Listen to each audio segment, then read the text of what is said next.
What's up everybody? Today on Auto Joe we're featuring this 2019 Audi Q7 3.0T. So of course the 55 TFSI, there's also a 45 TFSI which has a 2-liter turbocharged 4-cylinder.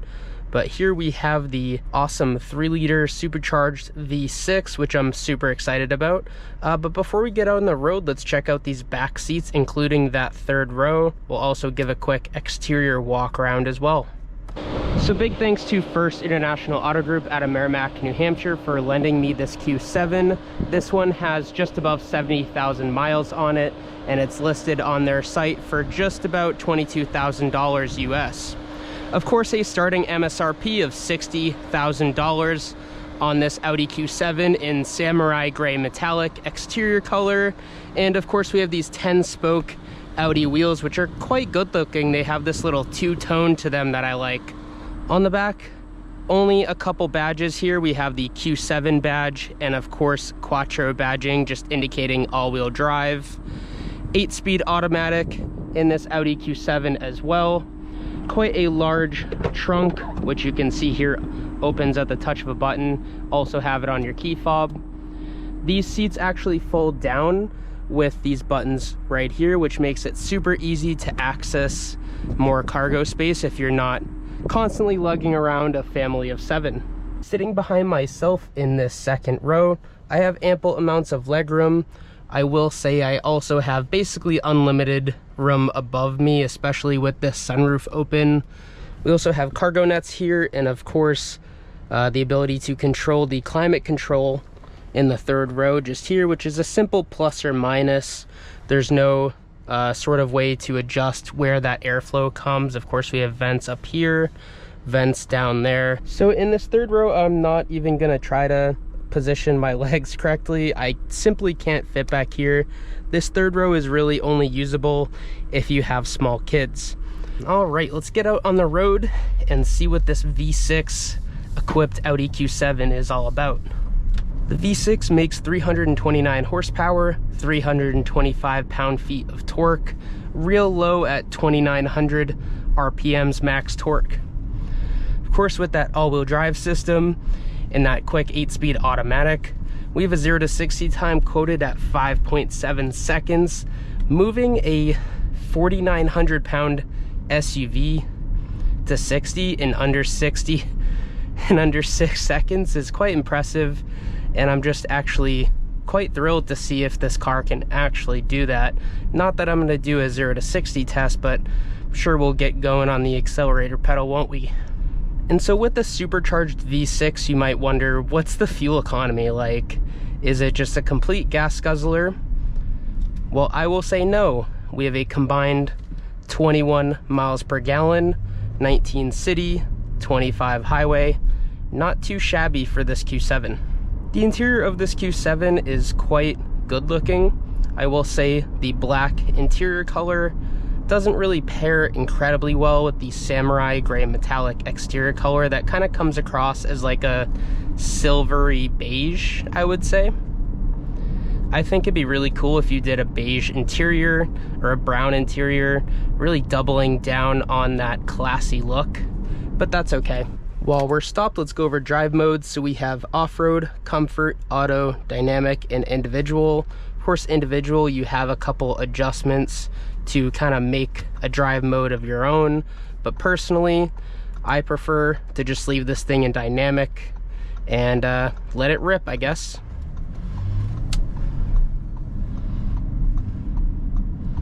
Blind spot monitoring there.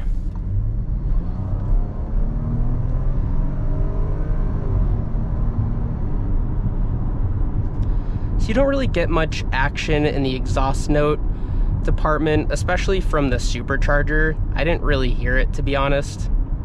You'd expect to hear like a supercharger whine, but I think they tuned these and set up these Audi Q7s to be quiet, especially giving it such low-end torque, really making sure this engine doesn't have to work too hard. And this interior is just dead quiet. Even at about 50 miles an hour, we're really only hearing minimal tire noise, not much wind noise or exterior noise whatsoever. It's really a nice place to be. And of course we have a Bose premium audio system, Sirius XM. We have the ability to connect to Apple CarPlay and Android Auto via a cable. But you also have Bluetooth if you don't feel like hooking your phone up and just using the onboard navigation that Audi provides. On our steering wheel, we don't have the traditional Audi D shape that I really like, but we do have paddle shifters that feel quite high quality, and they're pretty responsive on the downshifts, which I appreciate. The materials in here all together are quite high quality. I'd say the only place in this entire interior where I feel like they could have spiffed it up a little bit is actually this top of the dashboard here. They went with this like alligator skin soft plastic, which I don't really think looks all that great. Honestly, I think it looks a lot cheaper than it even is. I mean, this is that same material that you see in like that Nissan Sentra in front of us. And then you give us this tiny screen, which doesn't even have the ability to touch. Like, you have to use this little scrolly knob below to adjust anything on that screen.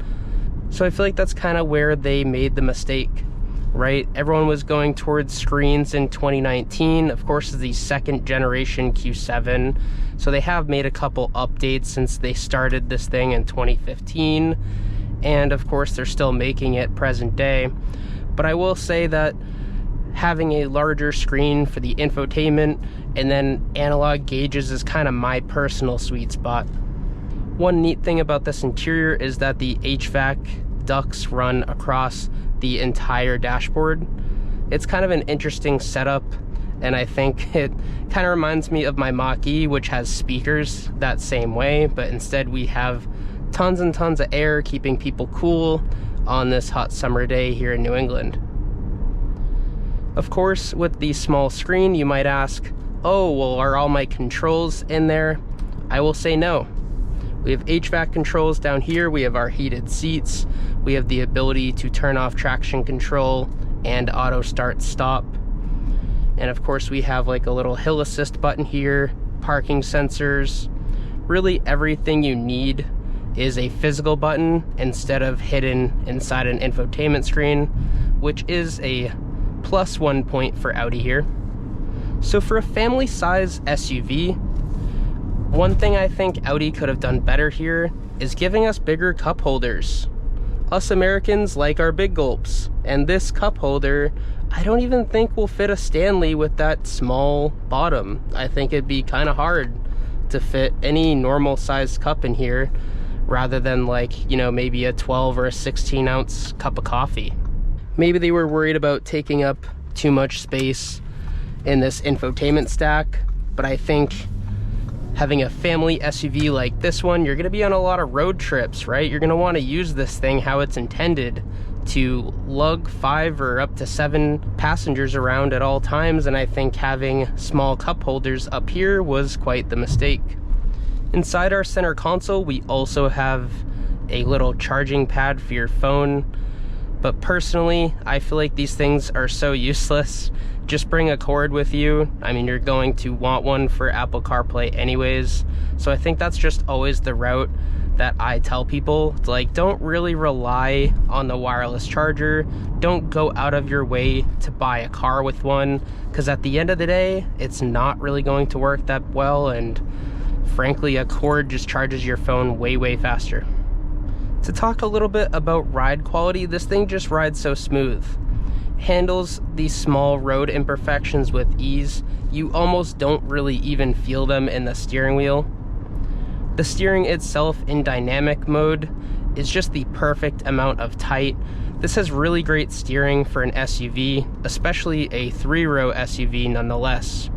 Comparing it to other ones on the market, such as the Honda Pilot, my family has a 2022 Honda Pilot, so a couple years newer than this, but it is a 3-row SUV, and I will say I prefer the steering in this thing like 30 times over. It just steers a lot more direct. You really know where those front tires are placed, and that's important with an SUV this size.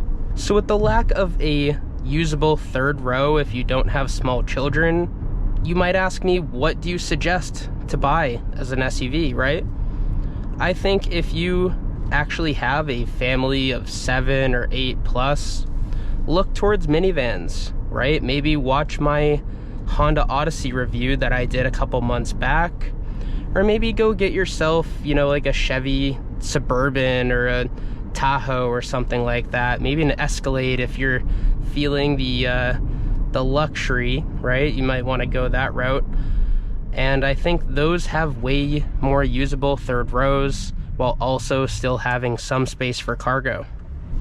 All right, so we're on the worst road in Merrimack, New Hampshire. If you haven't watched a video of mine, this is the worst road in Merrimack, New Hampshire. We use it to test harsh road conditions in cars, see how the suspension holds up at 20 miles an hour.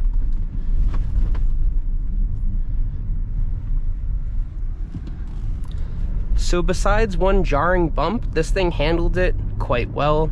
I think that's really owed to the soft suspension setup. And of course, we're in dynamic mode too. We're not even in comfort. So keep that in mind. And I think this large wheelbase really plays a factor as well. I mean, this thing just eats up all sorts of road imperfections. And I highly recommend the Audi Q7 just for that specifically. If you're going over really crappy roads all the time, such as, you know, bringing your family to Boston or on long road trips where you have various road conditions, I think this is a really comfortable ride for that. As far as tech and features in this Audi Q7 Premium Plus, we have this gigantic moonroof above us, opens up, it's panoramic, get tons of light and air into the cabin, and it works really well. We also have adaptive cruise control. Of course, we have a steering wheel that adjusts electronically, which I really appreciate. Sometimes those ones that you have like the little lever, they don't always go as far up or down as you might need it to. So you have lots of adjustability in this Q7. And of course, we have 2 memory settings for this front seat. So 2 parents can have drastically different heights and sizes and seat adjustments, and that not really matter whatsoever. And it's funny because I never really realized how important that feature is until my girlfriend and I have been sharing my Mach-E. And I will say, every time I get in it after her, if she didn't remember to press 1 on the seat to get it back to my settings, I'm like trying to squeeze into the Mach-E, and then I'm like, wait, I can just press 1 myself and have no problems at all getting in after the seat takes just a few seconds to adjust. As far as safety, we have automatic emergency braking, we have blind spot monitoring, we have parking sensors, we have a decent backup camera. It's not very high resolution.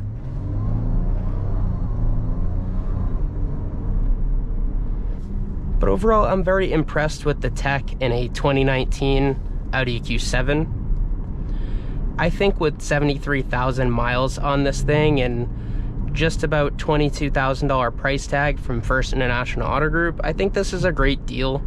Of course, this Q7 doesn't come without its wear and tear. Of course, it being a family car, you're going to see a couple more scratches in the interior than you might with, you know, someone who doesn't have kids anymore. Because, I mean, kids are just the destructors of cars, honestly. And although I'm very much looking forward to having children of my own someday, I know that I'm gonna have to kind of mentally prepare for them to mess up my cars, because I know I'm personally a perfectionist when it comes to my car. I don't like keeping things broken for long. I like to make sure everything's neat and tidy and scratch free, and that'll happen with a family car. So you might see a couple scratches in this interior that you wouldn't in, you know, just a typical sedan. But we also have a little wear on this driver's seat. Maybe someone was getting in a little too low, but I mean, honestly, you can stitch that up just fine. Maybe take the opportunity to get these seats refinished, and you'll thank yourself later when you're sitting on comfortable brand new seats in your luxurious ride. Last but not least, I will say that this Audi Q7 is very ergonomic. We have tons of room for my legs. I can really sprawl out on long road trips. with all these electronic adjustments for the seat, you can really get comfy quite easily. The steering wheel has lots of buttons that are set up pretty well. You can adjust what's viewing on your screen with this little button here, and then kind of scroll up and down to select a new radio station if you're going to be listening to 70s on 7 like my future mother-in-law. With that being said, I thoroughly enjoyed my time in this Audi Q7. I think it's a really great third row SUV competitor for those other luxurious SUVs on the market, such as the X7, or in Mercedes' case, I believe that's the GLE and the GLS. I do think this third row could use a little more room, but then it's like, oh, I'm making this SUV even bigger, and then it's like, oh, you need that extra space for cargo too. So I think this SUV personally fits a family of 5 a lot better than it fits a family of 7. If you have a family of 7, if your kids are young enough, they're gonna fit back there no problem. They're gonna squeeze their tiny little feet under the second row seats. But me being an adult, 5'9", 250 pounds, I don't fit back there. I can't get my legs back there at all. So just note that if you're gonna be traveling around with multiple adults, maybe try to keep them out of that third row, because they're really not gonna fit back there. Anyways, please leave your comments and your questions below. I always like to hear from you guys. Don't forget to like, don't forget to subscribe, and I will see you all next time on Auto Joe. Bye-bye.